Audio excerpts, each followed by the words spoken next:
کیا عیسیٰ علیہ السلام بھی یہودی النسل ہیں؟ جی ظاہر ہے، بنی اسرائیل ہیں، رسولاً الی بنی اسرائیل، رسول ہیں بنی اسرائیل کی طرف، اور بنی اسرائیل میں سے ہی تھے، اس کے باوجود یہودی علماء نے انہیں قبول نہیں کیا۔ ہاں، ہمارے محبوب علیہ السلام جو ہیں وہ بنی اسرائیل میں سے نہیں ہیں، وہ بنو اسماعیل میں سے ہیں۔ آپ دیکھیں، ہمارے جب نبی آئے ہیں علیہ السلام صلی اللہ علیہ وآلہ وسلم، ان کا انکار کیا کہ یہ بنی اسرائیل میں سے نہیں، اور جب بنی اسرائیل میں سے پیغمبر آئے تھے یسوع مسیح عیسیٰ ابن مریم، وہاں پہ انہوں نے نیا بہانہ بنا دیا کہ یہ تو وہ شخص ہی نہیں ہے جس کی پروفیسیز ہماری کتابوں میں موجود تھی۔ تو دل بے ایمان تے اجتاں ٹھہر۔ کیا اے آئی سے قرآن سیکھ سکتے ہیں؟ یعنی ترجمہ؟ ہاں، وہ ترجمہ جو علماء نے کیا ہوا ہے۔ آپ دیکھتے ہیں کہ ہم اپنی ویڈیوز میں قرآن پاک کی صرف عربی لگاتے ہیں، ترجمہ نہیں لگاتے، اور ریفر کرتے ہیں کہ جو آپ کو بہتر لگتا ہے وہ آپ کر لیں۔ ہم با محاورہ بیان کر دیتے ہیں، اور حدیثیں بھی ہم عربی اور ترجمے کے ساتھ PDF لگاتے ہیں، یونیکوڈ میں نہیں لگاتے، اس میں غلطی کے چانس ہیں۔ PDF جو ہے وہ کئی علماء نے پروف ریڈنگ کی ہوئی ہوتی ہے، کتابیں پھر پرنٹ ہوتی ہیں، تو وہ پرنٹڈ کتابوں کا PDF ہوتا ہے، اس میں غلطی کے چانس نہیں ہوتے۔ لیکن اگر آپ ویسے AI کے تھرو کوئی حدیث یا آیت اٹھاتے ہیں، بعض اوقات چانسز ہوتے ہیں۔ اسلام 360 میں یونیکوڈ انہوں نے دارالسلام والوں سے ہی حاصل کیا ہے، لیکن بعض اوقات ٹائپنگ کی وجہ سے یا کسی اور مسئلے کی وجہ سے کوئی آگے پیچھے ہو سکتا ہے، اس لیے آپ PDF بکس کو فالو کریں۔ تو قرآن پاک کا ترجمہ اویلیبل ہے نا بھائی مارکیٹ میں، آپ میں سے اگر کوئی افورڈ نہیں کر سکتا، ہم اکیڈمی سے فری قرآن کا ترجمہ دیتے ہیں۔ آپ جتنے لوگ یہاں 200-250 لوگ بیٹھے ہوئے ہیں، آپ میں سے جو افورڈ نہیں کر سکتا، یہ نہ ہو کہ ادھر سے نکل کے جا کے وہ KFC پہ بیٹھ جائے اور قرآن کا ترجمہ وہ افورڈ نہیں کر سکتا، اس کے لیے نہیں بات کر رہا۔ اور کوئی خریدنا بھی چاہے تو 300 روپے ہدیہ رکھا ہوا ہے، چھوٹے سائز کے قرآن پاک ترجمے والا فتح محمد جلندری صاحب کا، اور جو بڑے سائز کا 500 روپیہ۔ آج کل کے دور میں کیا یہ رقم ہے؟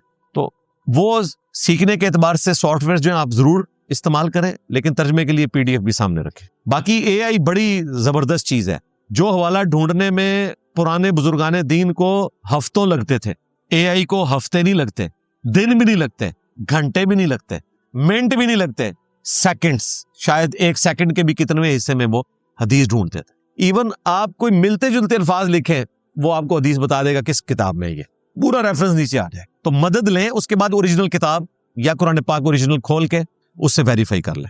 جماعت اسلامی والے بہت سے لوگ رفع الیدین کو سنت مانتے ہوئے بھی نہیں کرتے، تو ایسا کرنا کیسا ہے؟ غلط ہے جی، ان کو کرنا چاہیے۔ اب تو جماعت اسلامی میں میجارٹی لوگ رفع الیدین کرنا شروع ہو گئے ہیں۔ پہلے مودودی صاحب کی حکمت یہ تھی کہ ہم نے حنفیوں کو قریب کرنا ہے، لیکن اللہ کا شکر ہے کہ ہم نے لوگوں کو بتایا کہ انہوں نے آپ کے قریب کوئی نہیں ہونا، انہوں نے آپ کی ایک بات پکڑ کے آپ کو 0 سے ملٹیپلائی کر دینا ہے۔ تو آپ کیوں اپنا چہرہ جو ہے وہ چپینے مار کے سرخ کرتے ہیں؟ آپ اس شخص کو مانیں جس کی قبر مدینے میں ہے صلی اللہ علیہ وآلہ وسلم۔ ہماری طرف سے پوری دنیا ناراض ہو جائے، کیا فرق پڑتا ہے؟ لیکن ایک کریڈٹ دوں گا، جماعت اسلامی کی مسجد میں آپ آمین اونچی کہیں، رفع الیدین کریں، کسی کو تکلیف نہیں ہوگی، کوئی ایسے کر کے آپ کو دیکھے گا بھی نہیں۔ یہ ٹالرنس جماعت اسلامی میں موجود ہے، اور یہ ٹالرنس جو ہے نا مولانا مودودی کی زندہ کرامت ہے کہ انہوں نے ایسا کیڑا نکالا ہے ان کے دماغ سے۔ جن دنوں میں جماعت اسلامی کی مسجد میں جا کے نماز پڑھتا تھا تو کئی بار ہوا ہے کہ فجر کے وقت امام صاحب لیٹ ہوئے تو مجھے مصلی پہ وہ آگے کر دیتے تھے، حالانکہ ان کو پتا ہے کہ میں اکیلا ہوں، میں رفع الیدین سے پڑھوں گا، اونچی آمین کہوں گا، پیچھے ایک بھی نہیں تھا۔ اب تو خیر کافی سارے ہیں رفع الیدین کرنے والے۔ ابھی تو ہمارے جو جماعت اسلامی کے ایکس امیر ہیں سراج الحق صاحب حافظہ اللہ تعالی، انہوں نے میرے حوالے سے کامنٹس کیے، میں نے آج اس پہ تفصیلاً بولنا تھا، لیکن چونکہ ابھی یہ ایران اسرائیل کا مسئلہ چل رہا ہے اور امریکہ کا، تو اس لیے میں نے اس کو سکپ کیا۔ تو انشاءاللہ میں مستقبل میں ان کا شکریہ بھی ادا کروں گا۔ ویسے تو میں ابھی چونگے کے طور پہ ایڈوانس میں ہی ادا کر دیتا ہوں، باقی انشاءاللہ میں تفصیلاً جو انہوں نے گفتگو کی، بڑی اچھی پازیٹیو گفتگو تھی، انشاءاللہ اس کو رسپانس بھی کروں گا عنقریب انشاءاللہ۔ حضرات فرماتے ہیں کہ جب بزرگ قبر میں چلے جاتے ہیں تو ان کی طاقت بڑھ جاتی ہے، اس بات میں کتنی صداقت ہے؟ صرف مجھے چھیڑنے کے لیے پرچی لی، بس مجھے سمجھ لگ گیا۔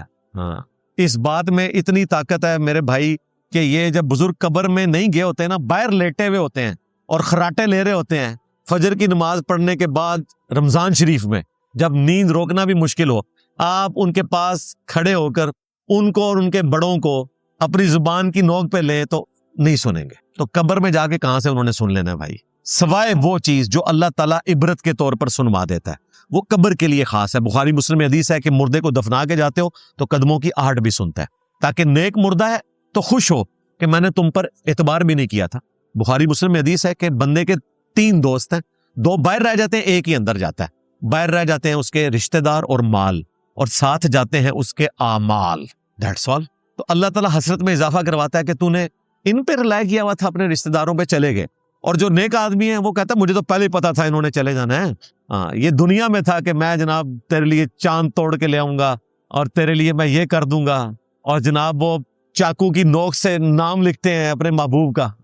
قبر میں جا کے ساتھ کوئی نہیں لیٹتا. بس اتنا ہی کر سکتے ہیں. تو اللہ کا شکر ہے جن کو دنیا میں بات سمجھ آ جاتی ہے تو وہ اپنے معاملات کو ادھر ہی درست کر لیتے ہیں, نہ خود آزمائش میں پڑتے ہیں نہ کسی کو ڈالنے کی کوشش کرتے ہیں. وہ پرچی کتنے رہ گئی, اور بابے والی سی پرچی. ہاں تو بابے کوئی نہیں سنتے بھائی, سوائے اس کے کہ جو اللہ تعالیٰ سنوا دے. وہ کافر کو بھی سنواتا ہے, مومن کو بھی سنواتا ہے. ایک بات میں آپ کو بتا دیتا ہوں جو سب کے لیے ہے. بخاری میں حدیث ہے جب میت کو چرپائی پہ رکھا جاتا ہے تو میت اگر گناہگار ہے تو وہ چیختی ہے کہ مجھے کہاں لے کر جا رہے ہو, اور اس کی چیخ کو انسانوں اور جنوں کے سوا تمام مخلوقات سنتی ہے. اگر یہ سن لیں تو بے ہوش ہو جائے. اور نیک میت جو ہے وہ بھی کلام کرتی ہے, وہ کہتی ہے مجھے جلدی جلدی میری قبر کی طرف لے جاؤ. وہ انتظار میں ہوتی ہے کہ میں اب اگلے مرحلے کو طے کروں.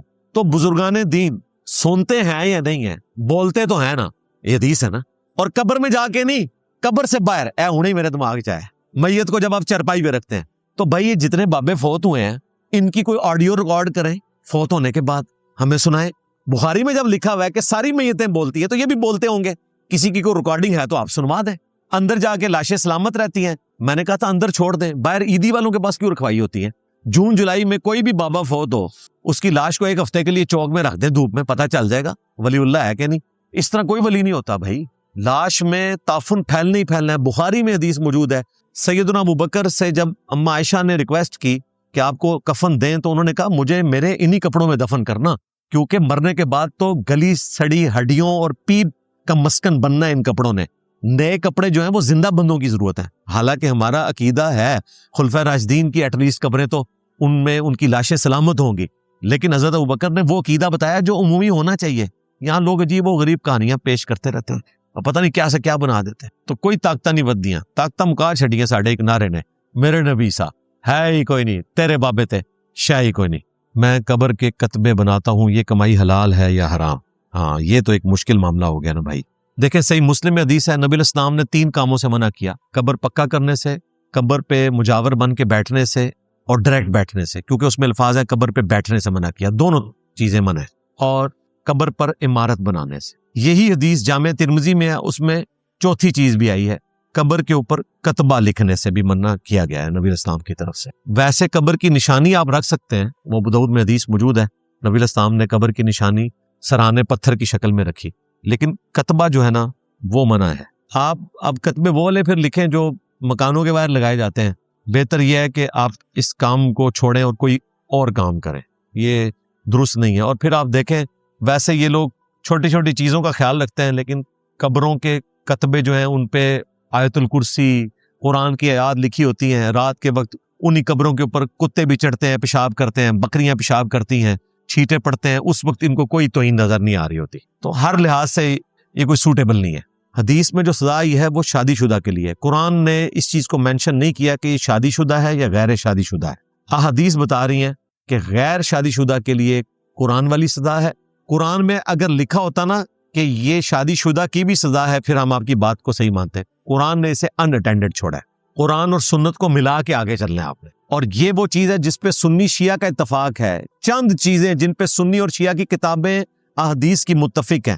ایون ہمارے استاد غامدی صاحب بھی یہ کہتے ہیں کہ اگر کوئی فساد فی الارض کرنے والا ہے جو عادی ہے بدکاری کا تو اس کو سنسار کیا جائے, اس کو قتل کیا جائے. وہ بھی کسی درجے میں ماننے کے لیے تیار ہو جاتے ہیں اگرچہ وہ ان پرنسپل قائل نہیں ہے. تو قرآن اور سنت دونوں پیرلل میں سورسز ہیں جی, ایک دوسرے کو سپورٹیو ہیں. میں آسٹریلیا میں رہتا ہوں, میرا گھر اسلامک فائنانس پر ہے, میرے پاس پیسے ہیں, وہ میرے قرضے سے کم ہے, تو زکوٰۃ کا نصاب سے زیادہ میں زکوٰۃ دوں گا. آپ کے پاس جو پیسے ہیں مکان کے اوپر تو آلریڈی کوئی زکوٰۃ نہیں ہے. آپ یہ کہہ رہے ہیں کہ میں نے وہ قرض ادا کرنا ہے, تو آپ کے پاس جو جمع پونجی ہے آپ کہہ رہے ہیں اس کو اس قرض میں سے نکال لوں.